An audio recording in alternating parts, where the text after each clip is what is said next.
అందరికి వందనములు. ఈ దినపు పరలోకపు మన్నా సంఖ్యాకాండము 33వ అధ్యాయం 1వ వచనం నుండి 56వ వచనం వరకు చూసినట్లయితే, మోషే అహరోనుల వలన తమ తమ సేనల చొప్పున ఐగుప్తు దేశము నుండి బయలుదేరి వచ్చిన ఇశ్రాయేలీయులు చేసిన ప్రయాణములు ఇవి. మోషే యెహోవా సెలవిచ్చిన ప్రకారము వారి ప్రయాణములను బట్టి వారి సంచార క్రమములను వ్రాసెను. వారి సంచార క్రమముల ప్రకారము వారి ప్రయాణములు ఇవి. మొదటి నెల 15వ దినమున వారు రామెసేసులో నుండి ప్రయాణమై పస్కా పండుగకు మరునాడు వారి మధ్యను యెహోవా హతము చేసిన తొలిచూలులనందరినీ ఐగుప్తీయులు పాతిపెట్టుచుండగా ఇశ్రాయేలీయులు ఐగుప్తీయులందరి కన్నుల ఎదుట జయోత్సాహముతో బయలుదేరి వచ్చిరి. అప్పుడు ఐగుప్తీయుల దేవతలకు యెహోవా తీర్పు తీర్చెను. ఇశ్రాయేలీయులు రామెసేసులో నుండి బయలుదేరి సుక్కోతులో దిగిరి. సుక్కోతులో నుండి వారు బయలుదేరి అరణ్యపు కడనున్న ఏతాములో దిగిరి. ఏతాములో నుండి బయలుదేరి బయల్సెఫోను ఎదుటనున్న పీహా హీరోతు తట్టు తిరిగి మిగ్దోలు ఎదుట దిగిరి. పీహా హీరోతులో నుండి బయలుదేరి సముద్రము మధ్య నుండి అరణ్యములోనికి చేరి ఏతాము అరణ్యమందు 3 దినముల ప్రయాణము చేసి మారాలో దిగిరి. మారాలో నుండి బయలుదేరి ఏలీముకు వచ్చిరి. ఏలీములో 12 నీటి బుగ్గలను 70 ఈత చెట్లను ఉండెను. అక్కడ దిగిరి.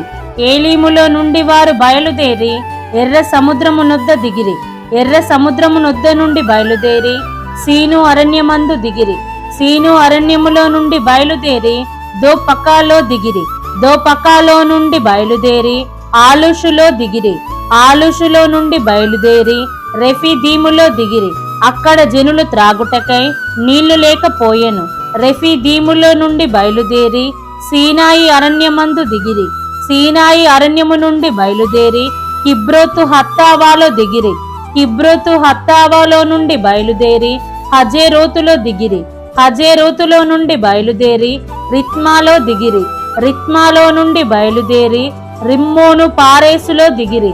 రిమ్మోను పారేసులో నుండి బయలుదేరి లిబ్నాలో దిగిరి. లిబ్నాలో నుండి బయలుదేరి రీసాలో దిగిరి.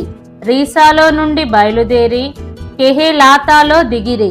కెహేలాతాలో నుండి బయలుదేరి షాపేరు కొండనొద్ద దిగిరి.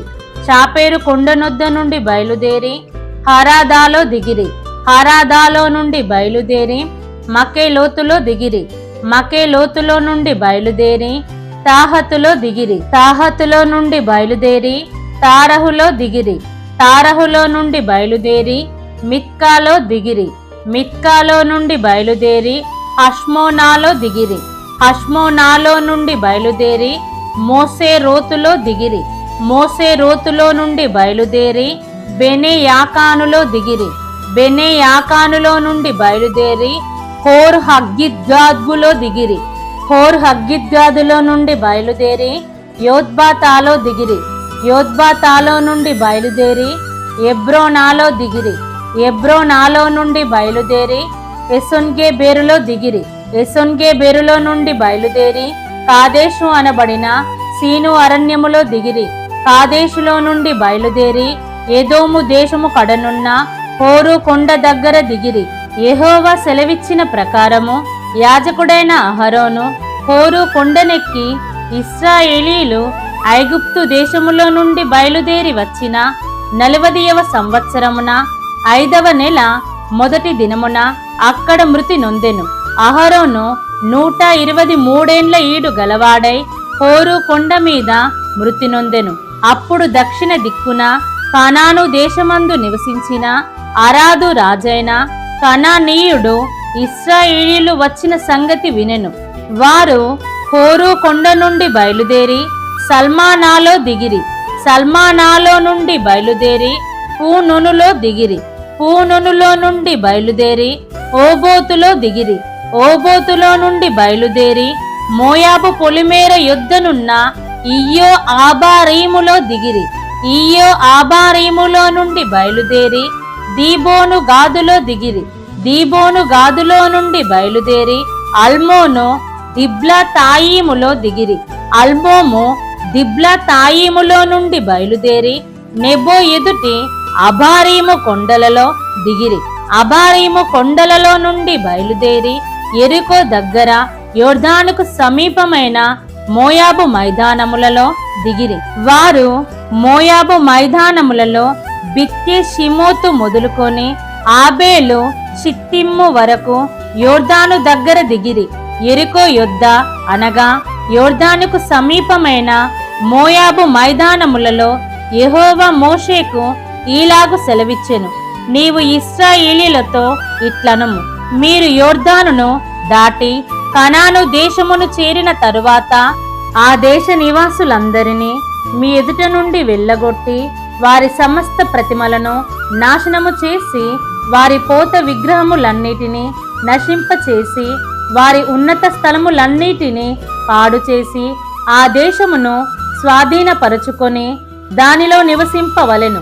ఏలయనగా దాని స్వాధీనపరచుకొనున్నట్లు ఆ దేశమును మీకిచ్చితిని. మీరు మీ వంశముల చొప్పున చీట్లు వేసి ఆ దేశమును స్వాస్థ్యములుగా పంచుకొనవలెను. ఎక్కువ మందికి ఎక్కువ స్వాస్థ్యమును, తక్కువ మందికి తక్కువ స్వాస్థ్యము ఇయ్యవలెను. ఎవని చీటి ఏ స్థలమున పడునో వానికి ఆ స్థలమే కలుగును. మీ తండ్రుల గోత్రముల చొప్పున మీరు స్వాస్థ్యములు పొందవలెను.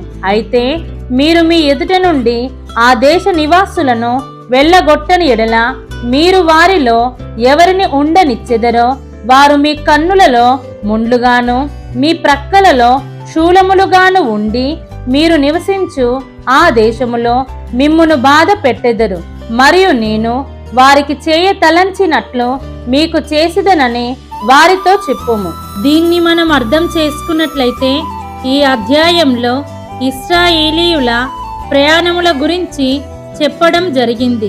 ఇశ్రాయేలీయుల ప్రయాణ స్థలములను బట్టి ప్రతి చోటు గుండా ప్రయాణించిన ప్రయాణాలలో దేవుడి వారికి తోడుగా ఉన్న విధానము గమనిస్తే, నిన్ను ఏమాత్రమును విడువను, నిన్ను ఎన్నడును ఎడబాయను అని దేవుడు పలికిన మాటకు ఇది నిదర్శనం.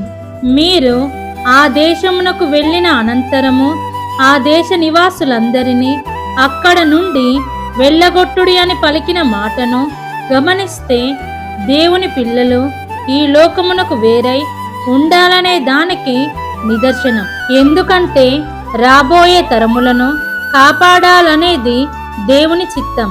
కాబట్టి ఆనాడు ఇశ్రాయేలీయుల ప్రయాణాలలో తోడుగా ఉండి వారిని వాగ్దత్త భూమిలోనికి నడిపించిన దేవుడు మన వ్యక్తిగత జీవితము కూడా ఒక యాత్ర లాంటిదే. కాబట్టి మన ఈ ఆత్మీయ జీవితంలో మనము ఎలాంటి పరిస్థితుల గుండా వెళ్ళినా మనకు తోడుగా ఉండి మనలను గమ్యానికి చేర్చే దేవుడని విశ్వాసముతో జీవిద్దాం. మన ప్రభువైన యేసు క్రీస్తు కృప మనందరికీ తోడై ఉండునుగాక. ఆమేన్.